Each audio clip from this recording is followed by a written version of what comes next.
നമസ്കാരം. Samriddhi the path to prosper എന്ന YouTube ചാനലിലേക്ക് നിങ്ങൾക്ക് എല്ലാവർക്കും സ്വാഗതം.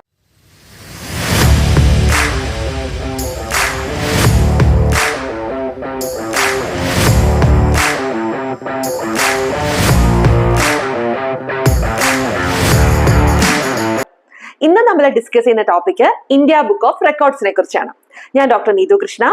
ഞാനൊരു ഫാഷൻ ഡിസൈനറും ആർട്ടിസ്റ്റും Navami my passion your fashion എന്ന ക്ലോത്തിങ് ബ്രാൻഡിന്റെ ഓണറുമാണ്. ക്രിയേറ്റിവിറ്റിയും പാഷനും ഉപയോഗിച്ച് എങ്ങനെ ഒരു ബിസിനസ് ബിൽഡ് ചെയ്തെടുക്കാമെന്നാണ് ഞാൻ ഈ ചാനലിലൂടെ നിങ്ങൾക്ക് എല്ലാവർക്കും പറഞ്ഞു തരുന്നത്. അതുമായിട്ട് ബന്ധപ്പെട്ടുള്ള വീഡിയോസ് ആണ് ഞാൻ ഈ ചാനലിലൂടെ ഷെയർ ചെയ്യുന്നത്. അതുകൊണ്ട് തന്നെ ഇന്ത്യ ബുക്ക് ഓഫ് റെക്കോർഡ്സ് എന്ന് പറയുന്നത് നമ്മുടെ ലൈഫിൽ ക്രിയേറ്റീവ് ആയിട്ടുള്ള കാര്യങ്ങൾ ചെയ്യുന്നത്, സ്കില്ല് ഇംപ്രൂവ് ചെയ്യാനായിട്ടുള്ള കാര്യങ്ങൾ, ഇതൊക്കെ ഇഷ്ടമുള്ളവർക്ക് വേണ്ടിയിട്ട് നമുക്ക് ഒരുപാട് കാര്യങ്ങൾ പഠിക്കാനും നമ്മൾക്ക് ലൈഫിൽ ഒരു അച്ചീവ്മെന്റ് കിട്ടുന്നതിനും ഏറ്റവും നല്ല റെക്കഗ്നിഷൻ തരാവുന്നതുമായിട്ടുള്ള ഒരു റെക്കോർഡാണ് ഇന്ത്യ ബുക്ക് ഓഫ് റെക്കോർഡ്സ് എന്ന് പറയുന്നത്. എനിക്ക് 2 തവണ ഇന്ത്യ ബുക്ക് ഓഫ് റെക്കോർഡ്സും ഏഷ്യ ബുക്ക് ഓഫ് റെക്കോർഡ്സും മറ്റ് അനവധി റെക്കോർഡ്സും എനിക്ക് ലഭിച്ചിട്ടുണ്ട്. അപ്പോൾ അതുകൊണ്ട് തന്നെ എനിക്ക് ഒരു ആഗ്രഹമുണ്ട്, എൻ്റെ ചാനലിലൂടെ ഈ റെക്കോർഡ്സ് നമുക്ക് എങ്ങനെ അപ്ലൈ ചെയ്യണം. ടാലന്റഡ് ആയിട്ടുള്ള ഒരുപാട് ആൾക്കാർ ഇന്നും നമ്മുടെ നാട്ടിലുണ്ട്. അപ്പൊ അവരുടെ ടാലൻസ് ഒക്കെ എക്സിബിറ്റ് ചെയ്യാനും അതിലൂടെ ഒരു റെക്കഗ്നിഷൻ അവർക്കും ലഭിക്കണമെന്ന് ഞാൻ ആഗ്രഹിക്കുന്നു. അതിനു വേണ്ടിയാണ് ഞാൻ ഇന്നത്തെ വീഡിയോ ചെയ്തത്. ഫസ്റ്റ് ഞാൻ എൻ്റെ ഒരു റെക്കോർഡിന്റെ ഒരു ജേർണി ഞാൻ പറയാം. അതിനുശേഷം നമുക്ക് റെക്കോർഡ്സ് നമുക്ക് അച്ചീവ് ചെയ്യാം, അതുമായിട്ട് ബന്ധപ്പെട്ടുള്ള സ്റ്റെപ്സ് ഞാൻ പറഞ്ഞു തരുന്നത്. നമുക്ക് വീഡിയോയിലോട്ട് പോയാലോ? എനിക്ക് 2 തവണ ഇന്ത്യ ബുക്ക് ഓഫ് റെക്കോർഡ്സ് കിട്ടിയിട്ടുണ്ട്. ആദ്യത്തേത് 2021 നവംബറിലും രണ്ടാമത്തേത് 2022 ഡിസംബറിലും ആയിരുന്നു. ആദ്യത്തെ റെക്കോർഡാണ് ശരിക്കും എൻ്റെ ലൈഫിൽ ഏറ്റവും കൂടുതൽ ഞാൻ ആസ്വദിച്ച് ചെയ്ത ഒരു റെക്കോർഡ്. കാരണം ഒത്തിരി എഫേർട്ട് അതിന് വേണ്ടിയിട്ട് ഞാൻ എടുത്ത് ചെയ്ത ഒരു റെക്കോർഡായിരുന്നു. രണ്ടാമത്തെ റെക്കോർഡും അതിനുശേഷം വന്നതുകൊണ്ട് കുറച്ചും കൂടെ എനിക്ക് ഈസി ആയിരുന്നു. ഇത് എങ്ങനെയാണ് ചെയ്യേണ്ടതെന്നുള്ളത് കുറച്ചുകൂടെ ഈസി ആയിട്ട് എനിക്ക് അറ്റംപ്റ്റ് ചെയ്യാൻ പറ്റിയിട്ടുണ്ടായിരുന്നു. ഫസ്റ്റ് റെക്കോർഡ് എന്ന് പറയുന്നത് ഇന്ത്യയിലെ എല്ലാ സ്റ്റേറ്റിന്റെയും ഫോക്ക് ആർട്ട് പെയിന്റിങ്സിനെ ഒറ്റ സാരിയിൽ 7 ദിവസം കൊണ്ട് വരച്ചതിനാണ് എനിക്ക് ആദ്യത്തെ റെക്കോർഡ് കിട്ടിയിട്ടുണ്ടായിരുന്നത്. ശരിക്കും India book of records apply ചെയ്യണം എന്നുള്ള ആഗ്രഹം കുറെ മാസങ്ങൾക്ക് മുമ്പേ എനിക്ക് ഉണ്ടായിരുന്നു. എവിടെയൊക്കെയോ ഞാനിങ്ങനെ കണ്ടിട്ടുണ്ട്, കുറച്ച് ആൾക്കാർ ഇങ്ങനെ റെക്കോർഡ്സ് ഒക്കെ അറ്റംപ്റ്റ് ചെയ്തിട്ടുള്ള ഫോട്ടോസ് ഒക്കെ കണ്ടപ്പോൾ എനിക്ക് തോന്നി ഇത് എന്താണ് എന്നൊന്ന് അറിയാനുള്ള ആഗ്രഹം ഉണ്ടായിരുന്നു. അതുപോലെ തന്നെ എന്റെ ക്യാരക്ടറിന്റെ ഒരു പ്രത്യേകത, ഞാൻ എവിടെ ആണോ നിൽക്കുന്ന ഒരു മേഖല, ആ മേഖലയിൽ എന്തെങ്കിലും യുണീക്ക് ആയിട്ടുള്ള കാര്യങ്ങൾ ചെയ്യുന്ന ഒരു വ്യക്തിയായിരിക്കണം. ആ ഒരു രീതിയിലൂടെ, അങ്ങനെ ഒരു യുണീക്നെസ്സിലൂടെ എന്നെ ലോകം റെക്കഗ്നൈസ് ചെയ്യണം എന്നുള്ളത്. അപ്പൊ ഞാൻ നിൽക്കുന്നത് ഫാഷൻ മേഖലയിലാണ്, ഒരു ആർട്ടിസ്റ്റ് ആണ്, ട്രഡീഷണൽ ആയിട്ടുള്ള ക്ലോത്തിങ് ആണ് ഞാൻ ഫോക്കസ് ചെയ്യുന്നത്. അതുകൊണ്ട് തന്നെ എൻ്റെ ഒരു ആഗ്രഹമായിരുന്നു ആർട്ട് റിലേറ്റഡ് ആയിട്ടുള്ള അല്ലെങ്കിൽ ഫാഷൻ മേഖലയിൽ വ്യത്യസ്തമായിട്ടുള്ള എന്തെങ്കിലും ഒരു കാര്യം ചെയ്തുകൊണ്ട് ഒരു റെക്കഗ്നിഷൻ എനിക്ക് വേണം. അപ്പോൾ മറ്റുള്ളവരിൽ നിന്നും എങ്ങനെ എനിക്ക് യുണീക്ക് ആകാം, ആ ഒരു ചിന്തയാണ് ഒത്തിരി ആഗ്രഹിച്ചത് കൊണ്ടായിരിക്കും എന്റെ മുമ്പിലേക്ക് ഈ റെക്കോർഡ് അറ്റംപ്റ്റ് ചെയ്തവരുടെ ഫോട്ടോ എന്നിലേക്ക് എത്തിയത്. അങ്ങനെ ഞാൻ ഇന്ത്യ ബുക്ക് ഓഫ് റെക്കോർഡ്സിനെ കുറിച്ച് അന്വേഷിച്ചു. അപ്പൊ കുറച്ചൊക്കെ വീഡിയോസ് സോഷ്യൽ മീഡിയയിലൊക്കെ കണ്ടു. അതിനുശേഷം ഞാൻ ഇന്ത്യ ബുക്ക് ഓഫ് റെക്കോർഡ്സിന്റെ സൈറ്റിൽ പോയി ഒന്ന് സെർച്ച് ചെയ്തൊക്കെ നോക്കി, എന്തൊക്കെയാണ് നമുക്കിവിടെ അച്ചീവ് ചെയ്യാൻ പറ്റുന്ന, ഏത് കാറ്റഗറിയിൽ ചെയ്യാം എന്നൊക്കെ നോക്കിയപ്പോൾ ഒരു പ്ലാൻ മനസ്സിലേക്ക് വന്നു.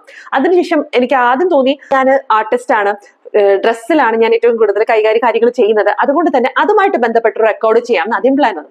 അപ്പോൾ ഞാൻ ആദ്യം ആലോചിച്ചു, ഇന്ത്യയിലെ എല്ലാ സ്റ്റേറ്റിന്റെയും സാരികൾ സോഴ്സ് ചെയ്തിട്ട് അതിലെല്ലാം പെയിന്റ് ചെയ്യാം. കാരണം ഞാൻ ഒത്തിരി ഫോക്ക് ആർട്ട് പെയിന്റിങ്സ് ഒക്കെ പഠിച്ചിട്ടുണ്ട്, അതിനെക്കുറിച്ച് കൂടുതലായിട്ട് റിസർച്ച് ഒക്കെ ചെയ്തുകൊണ്ട് എനിക്ക് അവയെക്കുറിച്ച് വ്യക്തമായിട്ട് അറിയാം. നമ്മുടെ ഒരു കേരള സാരിയിൽ എല്ലാ സ്റ്റേറ്റിന്റെയും പെയിന്റിങ്ങുകളെ ഒരുമിച്ച് ഒറ്റ സാരിയിൽ കൊണ്ടുവന്നാലോ? ആലോചിച്ചപ്പോൾ അത് ഓക്കെ ആണ്. അങ്ങനെ എൻ്റെ ആ ഒരു അറ്റംപ്റ്റിന് വേണ്ടിയിട്ടുള്ള പ്ലാനിങ് സ്റ്റാർട്ട് ചെയ്തു. ഫസ്റ്റ് ഞാൻ ഓരോ സ്റ്റേറ്റിന്റെയും ഫോക്ക് ആർട്ട് പെയിന്റിങ്സിനെ കുറിച്ചൊക്കെ ശരിക്കും ഒരു റെക്കോർഡ് ബുക്ക്, നമ്മൾ സ്കൂളിലൊക്കെ എങ്ങനെയാണ് ഒരു റെക്കോർഡ് എടുക്കുന്നത്, അതേപോലെ ഞാനൊരു ബുക്ക് എടുത്തു. ആ ബുക്കിൽ ആദ്യം ഞാൻ 28 സ്റ്റേറ്റ്സ് എഴുതി. ഓരോ സ്റ്റേറ്റിന്റെയും ഫോക്ക് ആർട്ട് പെയിന്റിങ്സുകളെ കുറിച്ചൊക്കെ വിശദമായിട്ട് എഴുതി. അതിനെക്കുറിച്ച് ഒന്നുകൂടെ ഒന്ന് പഠിച്ചു. ഇതിൽ ഏറ്റവും ബെസ്റ്റ് ആയിട്ടുള്ളത്, അതായത് ഏറ്റവും കൂടുതൽ ഫേമസ് ആയിട്ടുള്ള ടോപ്പ് ആയിട്ടുള്ള ആർട്ട് പെയിന്റിങ്സ് ഏതാണെന്ന് അതിനെ മാത്രമായിട്ട് ഒന്ന് സോർട്ട് ഔട്ട് ചെയ്തു.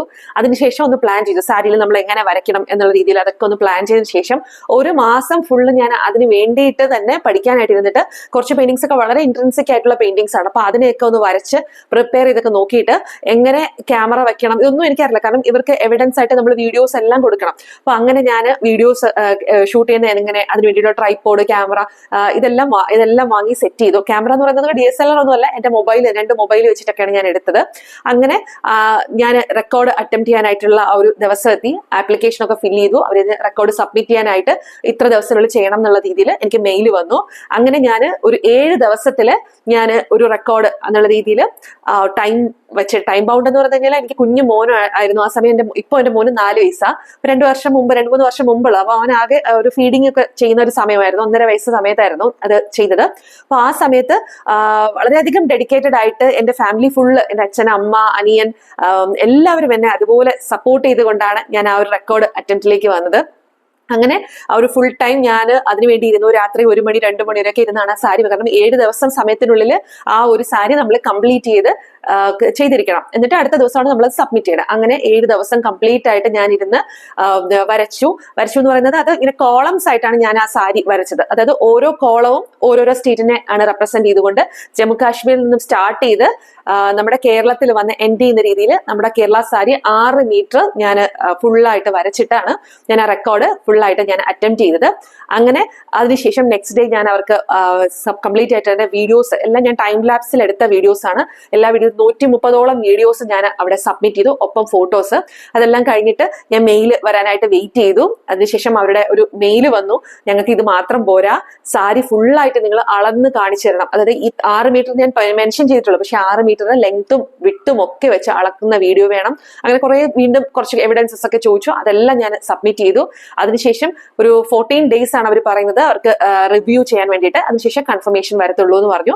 അങ്ങനെ ഒരു 13 ദിവസമായിട്ടും എനിക്ക് യാതൊരു തരത്തിലുള്ള വിവരവും ഇല്ല, മെയിലൊന്നും വരുന്നില്ല. അങ്ങനെ പിന്നെ ഞാൻ അവിടെ വിളിച്ചു ചോദിച്ചപ്പോൾ പറഞ്ഞു ഞങ്ങൾ റിവ്യൂ ചെയ്തിട്ട് അറിയിക്കാം എന്ന് പറഞ്ഞു. അങ്ങനെ 14th ഡേ ആണ് ശരിക്കും എനിക്ക് ഒരു മെയിൽ വരുന്നത്, India book of records confirm ആയിട്ടുണ്ട് എന്ന് പറഞ്ഞിട്ട്. അങ്ങനെയാണ് എനിക്ക് ശരിക്കും എൻ്റെ ആദ്യത്തെ റെക്കോർഡ്സ് കൺഫേം ആകുന്നത്. അതിനുശേഷം ഞാൻ ഏഷ്യ ബുക്ക് ഓഫ് റെക്കോർഡ്സ് മറ്റ് പല റെക്കോർഡ്സിനും ഒക്കെ അപ്ലൈ ചെയ്തു. പക്ഷെ എൻ്റെ ലൈഫിൽ ഒരു ടേണിംഗ് പോയിന്റ് എന്ന് പറയുന്നത് ശരിക്കും ഈ ഒരു റെക്കോർഡ് തന്നെയാണ്. ഒരുപാട് നാളായിട്ട് ആഗ്രഹിച്ചിരുന്നു ഒരു വൈഡ് ആയിട്ട് റെക്കഗ്നീഷൻ എനിക്ക് വേണം എന്നുള്ളത്.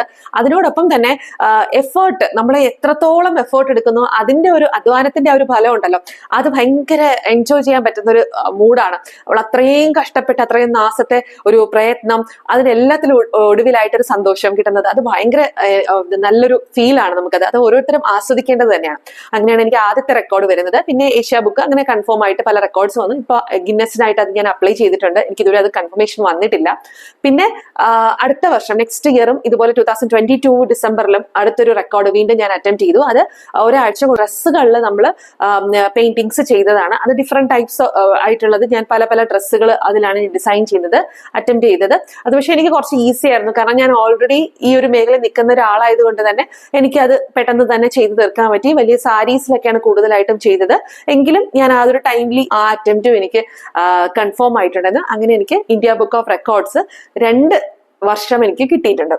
ഈ ഒരു വീഡിയോ ചെയ്യാനുള്ള ആഗ്രഹം എന്ന് പറയുന്നത്, ഒരുപാട് കുട്ടികൾ ഈ ഒരു റെക്കോർഡ് അറ്റംപ്റ്റ് ചെയ്യുന്നതൊക്കെ ഞാൻ ഇന്ത്യ ബുക്ക് ഓഫ് റെക്കോർഡ്സിന്റെ സൈറ്റിൽ കണ്ടു. അപ്പൊ ഇതേപോലെ എത്രയോ ഹിഡൻ ടാലൻസ് ഉള്ള ആൾക്കാര്, കുട്ടികളായാലും അമ്മമാരായാലും ഒക്കെ നമ്മൾക്കിടയിലുണ്ട്. അപ്പൊ നിങ്ങൾക്ക് എല്ലാവർക്കും ഈ ഒരു റെക്കഗ്നിഷൻ ആഗ്രഹിക്കുന്നുണ്ടെങ്കിൽ അത് വളരെ ഈസി ആയിട്ട് നമുക്ക് അതെങ്ങനെ നേടാം. ഞാൻ ഈസി എന്ന് പറയുന്നത് ഇതിലേക്ക് റെക്കോർഡ് വളരെ ഈസി ആയിട്ട് നിങ്ങൾക്ക് കിട്ടും എന്നല്ല, നമ്മൾക്കത് ആ ഒരു ജേർണി പലർക്കും അറിയില്ല. എല്ലാവരും കരുതിയിരിക്കുന്നത് ആരെങ്കിലും ചെയ്തിട്ടുള്ള റെക്കോർഡിനെ ബ്രേക്ക് ചെയ്താൽ മാത്രമേ നമുക്ക് ഇത് കിട്ടത്തുള്ളൂ, അല്ലാത്തുള്ള ആൾക്കാരെയൊക്കെ വരുത്തിയിട്ട് അവരുടെ കീഴിൽ മാത്രം നമുക്ക് റെക്കോർഡ് അച്ചീവ് ചെയ്യാം. അങ്ങനെയൊന്നും അല്ല. നമ്മൾക്കിത് പല കാറ്റഗറിയിൽ ആണ് നമുക്ക് India book of records apply ചെയ്യാൻ സാധിക്കുകയും അത് അച്ചീവ് ചെയ്യാൻ പറ്റുന്നത്. നമുക്ക് നമ്മളെ വീട്ടിലിരുന്നു കൊണ്ട് തന്നെ നമ്മളുടെ ടാലന്റ് എന്താണോ ആ കഴിവിനെ കണ്ടെത്തുകയും അതിനെക്കുറിച്ച് കൂടുതലായിട്ടൊന്ന് പഠിച്ച് നമ്മൾ അതിന് വേണ്ടിയിട്ടുള്ള കാര്യങ്ങൾ അതിന് മുന്നേ ഒന്ന് പ്രാക്ടീസ് ചെയ്ത് കഴിഞ്ഞിട്ട് റെക്കോർഡ് അറ്റൻഡ് ചെയ്താൽ തീർച്ചയായിട്ടും എല്ലാവർക്കും ഇത് സാധ്യമാണ്. അപ്പൊ ഞാൻ ഒരു സ്റ്റെപ്പ് ബൈ സ്റ്റെപ്പ് പ്രോസസ് ആയിട്ട് എങ്ങനെ നമുക്ക് India book of records apply ചെയ്യാമെന്ന് ഈ വീഡിയോയിലൂടെ പറഞ്ഞു തരുവാണ്. എന്താണ് India book of records? India book of records എന്ന് പറയുന്ന ഒരു പ്രസ്റ്റീജിയസ് ആയിട്ടുള്ള ഒരു റെക്കഗ്നിഷൻ ആണ്. നമ്മുടെ ഇന്ത്യയിൽ ടാലന്റഡ് ആയിട്ടുള്ള ഒരുപാട് ആൾക്കാരുണ്ട്. അവരുടെ ടാലൻസിനെ പുറത്തു കൊണ്ടുവരികയും അതിലൂടെ മറ്റുള്ളവർക്ക് മോട്ടിവേഷനും ഇൻസ്പിറേഷനും പ്രൊവൈഡ് ചെയ്യുക. ഇങ്ങനെ ഇന്ത്യയിലെ പല മേഖലയിലും പല കാറ്റഗറിയിലുമുള്ള വ്യക്തികൾക്കും ഗ്രൂപ്പ്സിനും അവരുടെ നോളജ് അല്ലെങ്കിൽ ടാലന്റ് പുറത്തേക്ക് കൊണ്ടുവരികയും അതിനെ ഓണർ ചെയ്യാൻ വേണ്ടിയിട്ടാണ് ഇന്ത്യ ബുക്ക് ഓഫ് റെക്കോർഡ്സ് എന്ന് പറയുന്ന ഒരു ഫോറം കൊണ്ടുവന്നിട്ടുള്ളത്. India book of records apply ചെയ്യുന്നതിന് മുമ്പായിട്ട് ആദ്യം നമ്മൾ ആ ഒരു റെക്കോർഡ്സ് എങ്ങനെയാണ് ചെയ്യുന്നത്, അത് ചെയ്തിട്ടുള്ള വ്യക്തികൾ, ഏതൊക്കെ മേഖലകൾ, ഇതിനെക്കുറിച്ചൊക്കെ ആദ്യം ഒന്ന് അറിയുക. അതിന് വേണ്ടിയിട്ട് ഇന്ത്യ ബുക്ക് ഓഫ് റെക്കോർഡ്സിന്റെ സൈറ്റിലേക്ക് പോവുക. അവിടെ സെർച്ച് ഓപ്ഷനിൽ നമ്മൾ ആദ്യം എക്സിസ്റ്റിംഗ് റെക്കോർഡുകൾ ഒന്ന് സെർച്ച് ചെയ്യുക. നിങ്ങളിപ്പോ ആർട്ടുമായിട്ട് ബന്ധപ്പെട്ടിട്ട് മേഖലയിൽ നിൽക്കുന്ന ഒരു വ്യക്തിയാണ്, അതല്ല ക്രാഫ്റ്റ് ചെയ്യുന്ന ആളാണ്, ഡാൻസർ ആണ് എന്ന് വേണ്ട നമ്മൾക്ക് എന്ത് ടാലന്റ് ഉണ്ടോ ആ ഒരു കുക്കിംഗ് ആണ് ഇഷ്ടം. ഇതെല്ലാത്തിലും നമ്മൾക്ക് എന്താണോ ഒരു ടാലന്റ് ഉള്ളത്, നമ്മളുടെ കഴിവുള്ളത്, ആ കഴിവ് എന്താണോ അതൊന്ന് ജസ്റ്റ് അതിൽ ടൈപ്പ് ചെയ്ത് കൊടുക്കുക. അപ്പോൾ തന്നെ നമുക്ക് അതൊരു ലിസ്റ്റ് വരും. ഇതിന് മുമ്പ് ഈ ഒരു മേഖലയായിട്ട് ബന്ധപ്പെട്ട് റെക്കോർഡ് അച്ചീവ് ചെയ്തിട്ടുള്ള ഒരു വ്യക്തി, ശരിക്കും ഒരു 2006 മുതലുള്ള ആൾക്കാരുടെ ലിസ്റ്റ് നമുക്ക് ആ വെബ്സൈറ്റിൽ നിന്നും കിട്ടും. അപ്പൊ അങ്ങനെയുള്ള ആൾക്കാരുടെ ലിസ്റ്റ് കാണുമ്പോൾ നമുക്കൊരു ഏകദേശ ധാരണ വരും ഏത് തരത്തിലൊക്കെ നമുക്ക് റെക്കോർഡ്സ് അച്ചീവ് ചെയ്യാൻ സാധിക്കും, അതിൽ എന്ത് വ്യത്യസ്തത കൊണ്ടുവരാം എന്നൊന്ന് മനസ്സിലായ ശേഷം നമ്മൾ എഴുതുക. നമുക്ക് കുറച്ച് കാര്യങ്ങൾ ഒന്ന് പേപ്പർ എടുത്തിട്ട് എഴുതുക. ഇപ്പോ ആർട്ട് ആണെങ്കിൽ എന്ത് ടൈപ്പിലുള്ള ആർട്ടിലാണ് എനിക്ക് സ്കില്ലുള്ളത്, അതിൽ ആരൊക്കെയാണ് അത് ആ ഒരു മേഖലയിൽ നിന്നും റെക്കോർഡ് അച്ചീവ് ചെയ്തിട്ടുള്ളത്, അവരെ കുറിച്ചൊക്കെ ഒന്ന് എന്തൊക്കെയാണ് ചെയ്തത്, അവരുടെ ആ റെക്കോർഡ് ടൈറ്റിലൊക്കെ ഒന്ന് എഴുതിയെടുത്തതിന് ശേഷം നമ്മൾ സ്വയം ചിന്തിക്കുക എന്ത് യുണീക്ക് ആയിട്ടുള്ള റെക്കോർഡ് നമുക്ക് അതിൽ സെറ്റ് ചെയ്യാൻ സാധിക്കുന്നു. അപ്പൊ നമുക്ക് വേണമെങ്കിൽ ഓൾറെഡി ചെയ്തിട്ടുള്ള ആൾക്കാരുടെ റെക്കോർഡ് ബ്രേക്ക് ചെയ്യാം. എന്റെ ഒരു പേഴ്സണൽ ആയിട്ടുള്ള ഒരു സജഷൻ എന്ന് പറയുന്നത് നമ്മൾ സ്വന്തമായിട്ട് മനസ്സിനെ ഒത്തിരി പ്രേരിപ്പിച്ചുകൊണ്ട് ആരും ചെയ്യാത്ത റെക്കോർഡ് എന്തെങ്കിലും ഉണ്ടെങ്കിൽ അത് അറ്റംപ്റ്റ് ചെയ്യുന്നതായിരിക്കും ഏറ്റവും ബെസ്റ്റ് എന്ന് പറയുന്നത്. അപ്പൊ അങ്ങനെ എന്തെങ്കിലും ഉണ്ടെങ്കിൽ നമ്മൾ ആദ്യം അതിനെ ഒരു യുണീക്ക് ആയിട്ടുള്ള റെക്കോർഡ് എന്താണോ അതൊന്ന് സെറ്റ് ചെയ്യും. അടുത്ത സ്റ്റെപ്പാണ്, നമ്മൾ ഈ ഒരു വെബ്സൈറ്റ് ഓപ്പൺ ചെയ്യുമ്പോൾ തന്നെ താഴെ ഒരു ചാറ്റ് ബോർഡ് കാണാം. അതിന്റെ അവരുടെ വാട്സപ്പിലേക്കുള്ള ഒരു ലിങ്ക് ആണ്. നമ്മൾ ആദ്യമൊക്കെ ഞാൻ അറ്റൻഡ് ചെയ്യുന്ന സമയത്ത് നമുക്ക് ഇങ്ങനെ ഒരു ഓപ്ഷൻ ഇല്ലായിരുന്നു. നമ്മൾ എന്ത് കാര്യം മെയിൽ ത്രൂ തന്നെ നമ്മൾ അയച്ചിരിക്കണം. എന്തെങ്കിലും നമുക്ക് അതിൽ ഡൗട്ട്സ് ഉണ്ടെങ്കിലൊക്കെ നമ്മൾ മെയിൽ അയച്ചാൽ മാത്രം അവർ 2-3 ദിവസം കഴിഞ്ഞ് മാത്രം റിപ്ലൈ തരത്തുള്ളൂ. പക്ഷെ ഇപ്പോൾ അങ്ങനെയല്ല. വർക്കിംഗ് ഡേയ്സിൽ നമ്മൾ ആ ഒരു വാട്സപ്പ് നമ്പറിലേക്ക് നമ്മൾ മെസ്സേജസ് ഇട്ട് കഴിഞ്ഞാൽ നമുക്ക് ഒരു ദിവസത്തിനുള്ളിൽ തന്നെ അവരുടെ റിപ്ലൈ വരുന്നതായിരിക്കും. അപ്പൊ അതുകൊണ്ട് ആ ഒരു ഓപ്ഷനിൽ കയറി ഡൗട്ട്സ് എന്തെങ്കിലും ഉണ്ടെങ്കിൽ അവിടെ നമുക്ക് ചോദിക്കാവുന്നതാണ്. ഇനി നമ്മൾ നോക്കേണ്ടത് അടുത്ത സ്റ്റെപ്പ് എന്ന് പറയുന്നത് പ്ലാൻ യുവർ അറ്റംപ്റ്റ്. നമ്മൾ ആ അറ്റംപ്റ്റിന് വേണ്ടിയിട്ടുള്ള പ്ലാനിങ് സ്റ്റാർട്ട് ചെയ്യണം. ആദ്യം തന്നെ നമ്മൾ എന്താണ് അറ്റംപ്റ്റ് ചെയ്യാൻ പോകുന്നത്, ആ ഒരു റെക്കോർഡിനുള്ള ഡേറ്റ ഫുള്ള് കളക്ട് ചെയ്യുക. അതിനുശേഷം നിങ്ങൾക്ക് ആ ഒരു ഡേറ്റ കളക്ട് ചെയ്യുന്നതോടൊപ്പം നിങ്ങൾ റെക്കോർഡ് ചെയ്യാൻ പോകുമ്പോൾ എന്തെങ്കിലുമൊക്കെ എക്യുപ്മെന്റ്സ് വേണമെങ്കിൽ, ഇപ്പൊ പെയിന്റിംഗ് റിലേറ്റഡ് ആണെങ്കിൽ എന്തൊക്കെ പെയിന്റിംഗ് വേണം, അതുമായിട്ട് ബന്ധപ്പെട്ടുള്ള സാധനങ്ങളൊക്കെ വാങ്ങാനുണ്ടെങ്കിൽ ഇതെല്ലാം വാങ്ങുക. ട്രൈപോഡ്സ് നമുക്ക് അത്യാവശ്യമാണ്. കാരണം നമുക്ക് ഇതിന്റെ വീഡിയോ ആണ് അവർക്ക് കൊടുക്കേണ്ട സാധനം, സബ്മിറ്റ് ചെയ്യേണ്ട മെയിൻ എവിഡൻസ് എന്ന് പറയുന്ന വീഡിയോ ആണ്, ഫോട്ടോസ് അല്ല. ഫോട്ടോസും നമുക്ക് അതിൽ എടുക്കണം, പല ആംഗിളിൽ നിന്ന് ഫോട്ടോ എടുക്കണം ഫൈനൽ പ്രോഡക്റ്റ്. പക്ഷെ അതിന് ഏറ്റവും പ്രധാനമായിട്ട് വേണ്ടത് നമ്മൾക്ക് ട്രൈപോഡ് സ്റ്റാൻഡും നമുക്ക് മൊബൈലും വേണം. അപ്പൊ ഞാൻ ശരിക്കും 2 ട്രൈപോഡ് സ്റ്റാൻഡ് ഉപയോഗിച്ചിട്ടുണ്ട്. 2 മൊബൈലും യൂസ് ചെയ്താണ് ഞാൻ റെക്കോർഡ് ചെയ്തത്. ഒരു ട്രൈപോഡ് സ്റ്റാൻഡ് എന്ന് പറഞ്ഞാൽ ശരിക്കും ഞാനിങ്ങനെ വരയ്ക്കുവാണെങ്കിൽ എനിക്കിപ്പോൾ മേളിൽ നിന്നും ഞാൻ വരയ്ക്കുന്ന ഡയറക്റ്റ് ആയിട്ട് എന്നെ ആ ഒരു പെയിന്റിങ് കാണാൻ വേണ്ടിയിട്ട് ആ രീതിയിൽ ട്രൈപോഡ് സെറ്റ് ചെയ്തു. ഒരു ട്രൈപോഡ് ഞാൻ ഫ്രണ്ടിൽ ഫേസ് ചെയ്ത് വെച്ചിട്ടുണ്ടായിരുന്നു. അതിൽ എനിക്ക് കറക്റ്റ് ആയിട്ട് അവർക്ക് കാണാൻ പറ്റും. കാരണം അതിലവർ പ്രത്യേകം ഒരു ആപ്ലിക്കേഷൻ ഫോമിൽ പറയുന്നുണ്ട്, നമ്മൾ ഇരിക്കുന്ന റൂമിൽ മറ്റ് പുറത്തുനിന്നുള്ള വ്യക്തികൾ അവിടേക്ക് വരാൻ പാടില്ല. വേറെ ആളുടെയും പ്രസൻസ് അല്ലെങ്കിൽ സപ്പോർട്ടോട് കൂടിയില്ല നമ്മൾ ഈ റെക്കോർഡ് ചെയ്യുന്നത്. കാരണം ഇൻഡിവിജ്വൽ അറ്റംപ്റ്റ് ചെയ്യുന്നവർക്ക്, ഗ്രൂപ്പ് അറ്റംപ്റ്റിന് അങ്ങനെയല്ല. ഗ്രൂപ്പ് ആയിട്ടുള്ള ആൾക്കാരുടെ അവരുടെ ലിസ്റ്റ് കാര്യങ്ങളൊക്കെ വെച്ചിട്ടാണ് വരുന്നത്. അപ്പൊ നിങ്ങൾ ഒറ്റയ്ക്കാണ് ചെയ്യുന്നതെങ്കിൽ ആ ഒരു 2 ട്രൈപോഡ് വെച്ചിട്ട് ഫ്രണ്ട് ഫേസ് ചെയ്യുന്നതും വേണം. അതുപോലെ ഒരേ സമയം നമുക്ക് റെക്കോർഡ് ചെയ്ത് ടൈം ലാപ്സിൽ ഇട്ടാൽ മതി. അവർക്ക് എവിഡൻസ് കംപ്ലീറ്റ് ആയിട്ട് ഞാൻ അതിൽ ചെറിയ ചെറിയ ഷോർട്സ് ആയിട്ടുള്ള വീഡിയോസ് ആയിട്ട് ഒത്തിരി വീഡിയോ എടുത്തിട്ട് അതിൽ നിന്നെടുത്താണ് ടൈം ലാപ്സിൽ ഞാൻ അയച്ചു കൊടുത്തത്. അപ്പൊ അതേപോലെ നമ്മൾ എന്തൊക്കെ എക്യുപ്മെന്റ്സ് ആണോ നമ്മളുടെ റെക്കോർഡിന് നമുക്ക് വേണ്ടത് ഇതെല്ലാം ലിസ്റ്റ് ഔട്ട് ചെയ്തൊന്ന് എഴുതിയിട്ട് അതിന് വേണ്ടിയിട്ടൊന്ന് റെഡി ആവുക. പ്രാക്ടീസ്. നമ്മൾ ഏത് റെക്കോർഡാണ് അറ്റൻഡ് ചെയ്യാൻ പോകുന്നത് അതിനെക്കുറിച്ച് ഒന്ന് നല്ല രീതിയിൽ നമ്മൾ അതിനെക്കുറിച്ചൊന്ന് പ്രാക്ടീസ് ചെയ്ത് വെക്കുക. വരയ്ക്കുന്നതാണെങ്കിൽ ആ രീതിയിൽ വരച്ചു നോക്കുക. നിങ്ങളുടെ ഡാൻസിങ് ആണ് അല്ലെങ്കിൽ പാട്ടാണ്, എന്തുമാകട്ടെ നിങ്ങളുടെ ടാലന്റ് എന്താണോ അത് കുറച്ചും കൂടെ എൻഹാൻസ് ചെയ്യാൻ വേണ്ടിയിട്ട് അതിനെക്കുറിച്ച് കൂടുതലായിട്ട് പ്രാക്ടീസ് ചെയ്ത് റെഡി ആവുക. ഇനി അടുത്തത് നമ്മൾ റെക്കോർഡ് അറ്റംപ്റ്റ് ചെയ്തതിന് ശേഷം നമുക്ക് എവിഡൻസ് കംപ്ലീറ്റ് ആയിട്ടുള്ള വീഡിയോസ്, ഫോട്ടോസ് ഇതെല്ലാം റെഡിയാക്കിയിട്ട് അവർക്കുള്ള ആപ്ലിക്കേഷൻ ഫോമിൽ നമുക്കൊരു മെയിൽ വരും. ആ ഒരു ലിങ്കിലാണ് നമ്മൾ ക്ലിക്ക് ചെയ്തതിന് ശേഷം നമുക്ക് ആ ലിങ്കിൽ ക്ലിക്ക് ചെയ്യുമ്പോൾ നമ്മൾക്ക് എവിഡൻസ് കംപ്ലീറ്റ് നമുക്ക് അവിടെ സബ്മിറ്റ് ചെയ്യാനായിട്ട് സാധിക്കും. അങ്ങനെ സബ്മിറ്റ് ചെയ്ത് കഴിഞ്ഞിട്ട് ഇവര് ഒരു ടൈം പറഞ്ഞിട്ടുണ്ട്. 7 മുതൽ 14 ദിവസമാണ്. ആ ഒരു സമയത്തിനുള്ളിലാണ് അവരത് വെരിഫിക്കേഷന് വേണ്ടിയിട്ടുള്ള ടൈമാണ്. അത്രയും ടൈം നമ്മൾ വെയിറ്റ് ചെയ്യണം. ആ ഒരു ടൈമിനുള്ളിൽ എന്തെങ്കിലുമൊക്കെ എക്സ്ട്രാ എവിഡൻസസ് അവർ ചോദിക്കുന്നുണ്ടെങ്കിൽ ആ എവിഡൻസ് നമ്മൾ കാണിക്കാനായിട്ട് റെഡി ആവണം. കംപ്ലീറ്റ്ലി പ്യുവർ ആയിട്ട് നമ്മൾ അതിൽ വേറെ ഒരു കാര്യം മാൽ പ്രാക്ടീസ് ഒന്നും ഇല്ലാതെ ഡയറക്റ്റ് നമ്മൾ അതിലെ എല്ലാ തരത്തിലുള്ള വീഡിയോസ്, ഫോട്ടോസും ഓർത്ത് വെച്ച് എടുത്തു കഴിഞ്ഞാൽ പിന്നീട് നമുക്കത് അയ്യോ അതില്ലല്ലോ എന്നുള്ള ചിന്ത ഒന്നും വേണ്ട. എല്ലാ കാര്യവും തുടക്കം മുതൽ അവസാനം വരെ നിങ്ങളത് റെഡിയാക്കി വെച്ചാൽ നമുക്ക് പിന്നീട് ഒന്നും വേറെ ആവശ്യങ്ങളൊന്നും വരില്ല. അപ്പൊ ഞാൻ പറഞ്ഞല്ലോ, എന്റെ ആ ഒരു സാരിയില്ല ലാസ്റ്റ് ഞാൻ എടുക്കാൻ വിട്ടുപോയ ഒരു കാര്യമായിരുന്നു സാരിയുടെ ലെങ്ത്തും വിട്ടും അളക്കണം എന്നുള്ളത്. അപ്പൊ അത് ഞാൻ വിട്ടുപോയപ്പോൾ തന്നെ എനിക്ക് മെയിൽ വന്നു, ഇതും കൂടെ ഉണ്ടെങ്കിലേ കൺഫേം ആവത്തുള്ളൂ എന്ന്. അങ്ങനെ പിന്നീട് ഞാൻ വീണ്ടും അത് അളക്കുന്ന ഒരു വീഡിയോ കൂടെ എടുത്തിട്ടാണ് അവർക്ക് അയച്ചു കൊടുത്തത്. പക്ഷെ നമ്മൾ ആ ഒരു റെക്കോർഡിന്റെ അറ്റംപ്റ്റ് എല്ലാം കഴിഞ്ഞ് നമ്മൾ വെയിറ്റ് ചെയ്യുക, റിസൾട്ടിന് വേണ്ടിയിട്ട് വെയിറ്റ് ചെയ്യുക. അപ്പൊ അങ്ങനെ ആകുമ്പോൾ നമുക്ക് അതിനുശേഷം അവരുടെ കൺഫർമേഷൻ മെയിൽ, നമ്മളെ എവിഡൻസസ് എല്ലാം അവർ വെരിഫൈ ചെയ്യും. ഒരു 45ഓളം പേരടങ്ങുന്ന ഒരു ടീമാണ് അത് വെരിഫൈ ചെയ്യാനുള്ളതെന്നാണ് അവരുടെ വെബ്സൈറ്റിൽ പറയുന്നത്. അതിനുശേഷം നമുക്ക് കൺഫർമേഷൻ മെയിൽ വരും. മെയിൽ വന്നതിന് ശേഷം അവർ പറയും, ഓൾറെഡി ഇപ്പൊ പറഞ്ഞ കാര്യങ്ങൾ വെച്ചിട്ട് നിങ്ങൾക്കൊരു അപ്രീസിയേഷൻ, കുട്ടികളാണെങ്കിൽ അത് അപ്രീസിയേഷൻ ആണ്, നമുക്ക് വലിയ ആൾക്കാർക്ക് അത് ടാലന്റ് റെക്കഗ്നീഷൻ ആണ്. അപ്പൊ നിങ്ങൾക്ക് അച്ചീവേഴ്സ് പാക്ക് ഉണ്ട്. ആ ഒരു പാക്ക് നമുക്ക് അതിനൊരു ചെറിയ പേയ്മെന്റ് അവർ പറയുന്നുണ്ട്. ആ പേയ്മെന്റ് അടച്ചു കഴിയുമ്പോൾ ആ ഒരു പാക്ക് നമുക്ക് അയച്ചു തരും. അതിലാണ് ഒരു മെഡൽ, സർട്ടിഫിക്കറ്റ് ഇതെല്ലാം വരുന്നത്.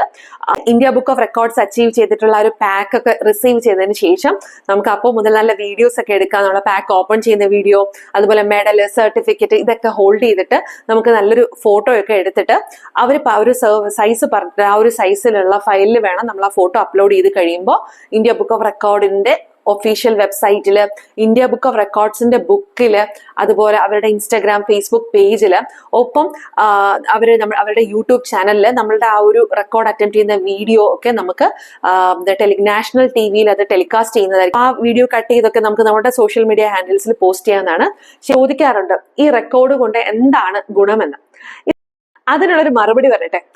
നമ്മളുടെ ടാലന്റുകൾ, നമ്മളുടെ കഴിവ് എന്തൊക്കെയുണ്ട്, ഇതൊക്കെ നമ്മൾ എക്സിബിറ്റ് ചെയ്തിട്ട് നമുക്ക് ഇങ്ങനെയുള്ള അംഗീകാരങ്ങൾ ലഭിക്കുമ്പോൾ ഭാവിയിൽ നമുക്ക് എവിടെയെങ്കിലും ഒക്കെ നമ്മുടെ ലൈഫിൽ നമ്മളെ കൊണ്ട് ചെയ്യാൻ സാധിക്കില്ല, അല്ലെങ്കിൽ എനിക്ക് എന്നെ കൊണ്ട് അത് പറ്റുമോ, ഇങ്ങനെയൊക്കെയുള്ള ചിന്ത വന്ന് നിൽക്കുന്ന സമയത്ത് നമ്മളുടെ വീടിന്റെ ചുമരുകളിലൊക്കെ എന്തെങ്കിലുമൊക്കെ നമ്മൾ ഇങ്ങനെയുള്ള റെക്കഗ്നിഷൻസ് കിട്ടിയത് അതൊക്കെ ഒന്ന് നോക്കിക്കഴിഞ്ഞാൽ തന്നെ നമ്മൾ അന്ന് ആ ഒരു റെക്കോർഡ് അറ്റംപ്റ്റ് ചെയ്യാൻ എടുത്ത എഫേർട്ട്, എത്രത്തോളം സമയം നമ്മൾ അതിൽ ചിലവഴിച്ചു, എത്രയോ നമ്മൾ ആഗ്രഹിച്ചു, പലതവണ അത് വേണ്ടാന്ന് വെച്ചിട്ട് നമ്മൾ അതിലേക്ക് വീണ്ടും വന്ന് അത് ഫുൾഫിൽ ചെയ്ത് നമുക്ക് അതൊരു റെക്കോർഡായിട്ട് കിട്ടിയ സമയത്ത് നമുക്കുണ്ടായ ആ ഒരു സന്തോഷം ഉണ്ടല്ലോ, അത് ഓർമ്മ വരുമ്പോൾ ഓട്ടോമാറ്റിക്കലി എന്തെങ്കിലും ഇങ്ങനെയുള്ള സിറ്റുവേഷനിൽ നമുക്കിപ്പോൾ എന്നെ കൊണ്ട് ചെയ്യാൻ പറ്റില്ല എന്നുള്ള സിറ്റുവേഷൻ നമുക്ക് ഭാവിയിൽ വരുമ്പോൾ ഇതൊക്കെ കാണുമ്പോൾ തന്നെ നമുക്ക് ഒരു മോട്ടിവേഷനാണ്. ശരിക്കും അന്ന് എനിക്ക് സാധിച്ചു, എന്തുകൊണ്ട് എനിക്ക് ഇപ്പോൾ സാധിക്കുന്നില്ല, ഇങ്ങനൊരു ചിന്ത നമ്മളിലേക്ക് വരികയും വീണ്ടും തുടർന്ന് നമുക്ക് നമ്മുടെ ലൈഫിൽ പ്രതിസന്ധികൾ വന്നാലും അതിനെ തരണം ചെയ്യാനായിട്ട് നമുക്ക് ഇങ്ങനെയുള്ള റെക്കഗ്നിഷൻസ് വളരെയധികം യൂസ്ഫുൾ ആണ്.